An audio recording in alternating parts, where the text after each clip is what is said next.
नमस्कार आपण देखुछंती एक विशेष रिपोर्ट। सरकार प्रतिटी घर को स्वच्छ पानीय जल जोगाई देवा पाई पानी भली पैसा खर्च करुछंती, हेले वास्तव चित्र एबे अति भयावह। सिंधिरी ग्रामरू आसी एक सांघातिक चित्र जहाँ प्रशासन सबु दाबी को संपूर्ण सफा कर देछि। ए ग्राम रे एबे जल हाहाकार देखा देछि। बुंदाए पानी पाई ग्रामवासी डहल विकल होउथुआ बेले विभागीय अधिकारी माने कुंभकर्ण निद्रारे सोई रहिछंती। ए चित्र को भल भाବରେ देखंतु। यह होछि सिंधिर ग्रामर वास्तवता।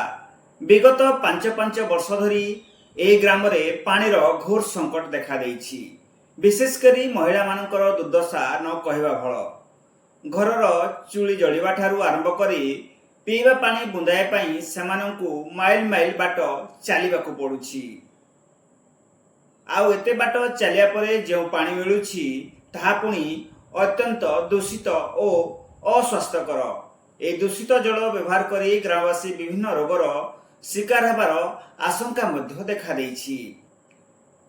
नलकूप तैयारी एवं पानीय जल प्रकल्प नाम रे सरकारी पांठिरू पुला पुला टंका खर्च होछि।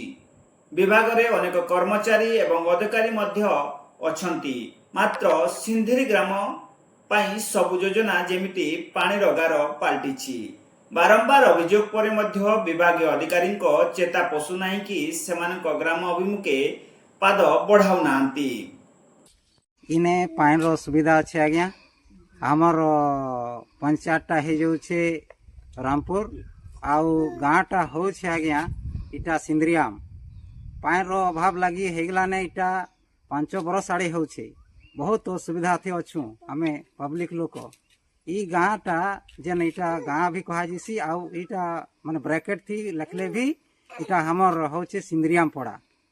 ई पानी असुविधा लगी हमें बहुत माँ भौणी आउ सान बड़ लोक असुविधा थी पड़ी जाइछु। ठीक है, हमर नलकुआ लगी। मोर नाटा होछे अनिता माझी, ढुड़ी नुआ गाँ सिंदरी आम आउ रामपुर पंचायत है। आउ रामपुर पंचायत रही ढुड़ी नुआ गाँ रो सिंदरी आम थी पान रो असुविधा होछे। आउ पान रो असुविधा थी हमें माँ भौणी समस्ते हमें पान ई जगह थी निथिबार जगु हमें असुविधा थी अच्छु। आउ सबु बेले हमें पान रो असुविधा थी हमें पड़ीछु, तो ई जगह थी पान रो सुविधा हो। ग्रामर जने महिला कहिबा कथा आमे पानी पाई प्रतिदिन नरक जंत्रणा भोगुछु। खरा प्रबल हेले नाଳ सुखी जाए, गाड़ियार पंक पानी को छाणी करी पीवा को पड़ुछि।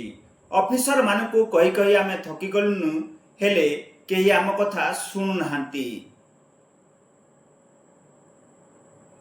स्वाधीनतार एते वर्ष पर भी जदि मौलिक अधिकार पाई पानी बुंदाए पाई लोकों को एमिति चुआ और दूषित जल उपर निर्भर करने को पड़ुछि, तेबे यह स्थानीय प्रशासन पाई अत्यंत लज्जाजनकर विषय।